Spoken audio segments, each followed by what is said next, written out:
Hi everyone, welcome to my channel Manohari universe. ఈరోజు నేను ఈ వీడియోలో మష్రూమ్ కర్రీని ఎలా ప్రిపేర్ చేయాలో మీతో షేర్ చేసుకుంటున్నాను. ఈ కర్రీ అనేది మనం రైస్లో కానీ చపాతీలో కానీ దేంట్లో తిన్నా చాలా బాగుంటుంది. దీనికోసం ముందుగా నేను మష్రూమ్స్ తీసుకొని దాని మీద ఉన్న పీల్ని తీసేసుకున్నాను. దాని తర్వాత దీన్ని ఒక 4 పీసెస్గా కట్ చేసుకొని కొంచెం సాల్ట్ వేసుకొని ఆ వాటర్లో వేసి పెట్టేసుకున్నాను. నెక్స్ట్ వచ్చి ఒక కడాయిలో ఆయిల్ వేసుకున్నాను. ఆయిల్లో కట్ చేసి పెట్టుకున్న మష్రూమ్స్ని తీసుకొని దాన్ని ఒక 3 to 5 minutes బాగా ఫ్రై చేసుకున్నాను.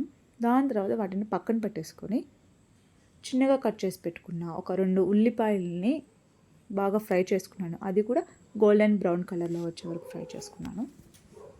నెక్స్ట్ వచ్చి ఈ గ్రేవీ అనేది నేను ముందుగానే ప్రిపేర్ చేసి పెట్టుకున్నాను. దీంట్లో వచ్చి ఒక 2 టొమాటోలు, అల్లం, వెల్లుల్లి, 10 జీడిపప్పు పలుకులు, చెక్క మొగ్గ ముందుగానే మిక్సీ పట్టి పక్కన పెట్టేసుకున్నాను. దీన్ని ఒక 5 to 10 minutes బాగా ఉడికించేసేయాలన్నమాట. ఉడికించేసాక ఇలా అనేది ఇలా తయారవుతుంది, అది చిక్కబడిపోతుంది అన్నమాట. దీంట్లో నేను ఒక స్పూన్ కారం, పసుపు, కొంచెం ఒక స్పూన్ ధనియాల పొడి, కొంచెం జీలకర్ర పొడి తీసుకున్నాను అన్నమాట.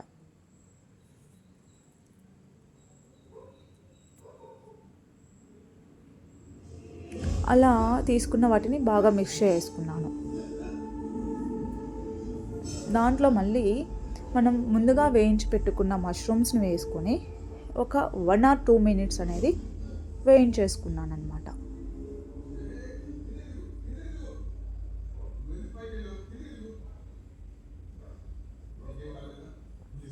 ఇలా బాగా కొంచెం 1 or 2 minutes వేయించుకున్న తర్వాత ఒక 4 పచ్చిమిర్చి అనేది వేసుకున్నాను. తర్వాత కొంచెం కరివేపాకు రెబ్బలు కూడా వేసి ఒక 1/2 second వేయించుకున్నాను.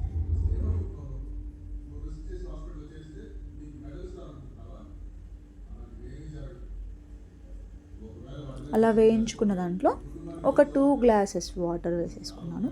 ఎందుకంటే మష్రూమ్స్ అనేవి కొంచెం బాయిల్ అవ్వాలి కాబట్టి 2 glasses ఆఫ్ వాటర్ తీసుకున్నాను. ఆ వాటర్ పోసాక ఒక 5 to 10 minutes లో ఫ్లేమ్లో బాగా ఉడికించుకోవాలి వాటిని.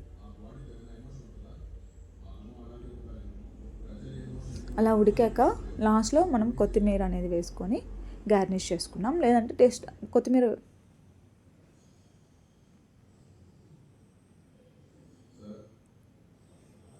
మనకు కర్రీ అనేది ప్రిపేర్ అయిపోయింది.